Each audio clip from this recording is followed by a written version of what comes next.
Bonjour, le sujet d'aujourd'hui portera sur les fonctions. Avant de commencer cette vidéo, je vous conseille de regarder la vidéo qui traite des ensembles de nombres que j'ai fait précédemment. Une fois que vous êtes familier avec les ensembles de nombres, vous pouvez commencer cette vidéo. Donc, ce qui nous intéresse, c'est regarder les interactions plus dynamiques. Plus précisément, ce qui nous intéresse, c'est les transformations pour passer d'un ensemble à l'autre. Donc, si on regarde les éléments d'un ensemble et qu'on applique à ces éléments des transformations, on va arriver à d'autres valeurs dans un autre ensemble. Allons-y avec des exemples simplistes. Pour le premier exemple, on va considérer que l'on est dans un village avec plusieurs habitants. Pour chacun de ces habitants, on va associer un nombre et avec ces nombres, nous allons faire un tirage. En faisant cette association, on fait un processus similaire à ce que l'on fait dans les fonctions. Notre ensemble de départ sont les noms des personnes, Astérix, Obélix et Panoramix, et l'ensemble d'arrivée correspond au nombre du tirage, 5, 12, etc. jusqu'à 20. Voyageons dans le temps, on revient à votre secondaire, et là, qu'est-ce qu'on voit ici? La fonction quadratique. Donc ici, pour toute valeur de x, on associe une valeur qui est son élément au carré. Je mets un petit garde-fou ici. Vous avez sûrement déjà vu la pratique suivante. Pour dénoter l'image de x, on utilise y. Donc, dans mon livre à moi, c'est pas une bonne pratique. Pourquoi? Parce que ici, ça peut être interprété de façon ambiguë et c'est pas très clair. Donc, on va utiliser plutôt f de x pour dénoter l'image de x.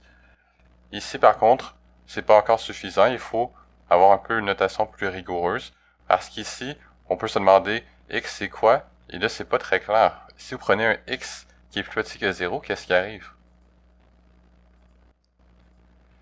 Eh bien, si vous prenez x plus petit que 0, c'est simple, la fonction n'est pas définie. Or, ce serait plus pratique de dire explicitement quels sont les éléments du domaine et de l'image. C'est important d'avoir une bonne notation mathématique pour que n'importe quelle personne sur la planète puisse lire ce que vous écrivez et comprenne exactement la même chose. Donc, f est une fonction de a à b, c'est exprimé symboliquement de la façon suivante. On a deux façons de l'écrire, donc choisissez la façon qui vous convient. On a f qui va de a à b, donc on a f à gauche qui est la fonction, a c'est l'ensemble de départ, b l'ensemble d'arrivée, la flèche pour dire que ça part d'un ensemble à l'autre.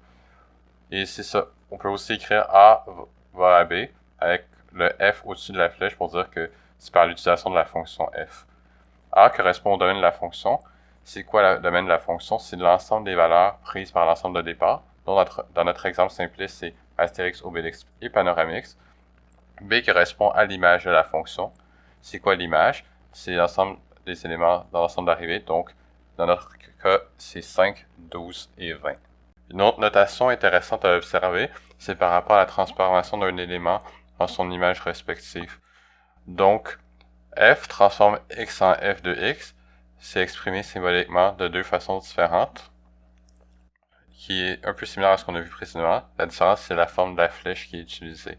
Donc, x devient f de x, ou x devient f de x à l'aide de la fonction f. Donc ici, l'expression à droite, ça peut paraître évident à cause du f, mais normalement, dites-vous qu'on le voit pas. Donc, normalement, on aurait x devient x carré, par exemple, et là, il y aurait le f par-dessus la flèche. Une caractéristique très importante des fonctions, donc ça, c'est l'élément important à retenir dans la leçon, c'est que la valeur de f de x est définie uniquement pour tout élément x du domaine. Ça veut dire que je te donne un x du domaine et tu es obligé de me donner une seule valeur de f de x. Il n'y a pas plusieurs valeurs de f de x, il y en a une seule, donc unique. Là, vous vous demandez, ben là, qu'est-ce qui a plusieurs valeurs de f de x? On pourrait penser ici à un cercle. Ici, j'ai pas écrit f de x, j'ai écrit y parce que au fond, ce qui arrive, c'est que c'était à la base l'équation d'un cercle, on a simplement isolé y. Donc, on pourrait pas écrire f de x parce que c'est pas une fonction, mais ici, on voit qu'il y a deux valeurs de y. Et la même chose pour l'ellipse. Donc, si vous voulez, vous pouvez essayer de tracer les équations que je vous ai données en exemple ci-dessous.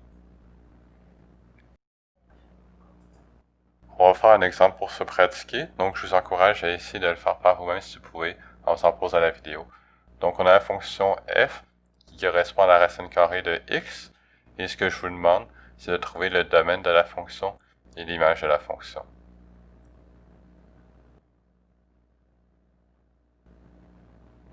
Donc, si vous l'avez trouvé, félicitations. La réponse, c'est les réels positifs pour le domaine et l'image, les réels positifs. Donc, on peut le voir grâce à la ligne en haut qui nous dit l'ensemble de départ et l'ensemble d'arrivée. Et si on trace la fonction, on se rend compte que c'est dans le cadran positif en haut à droite.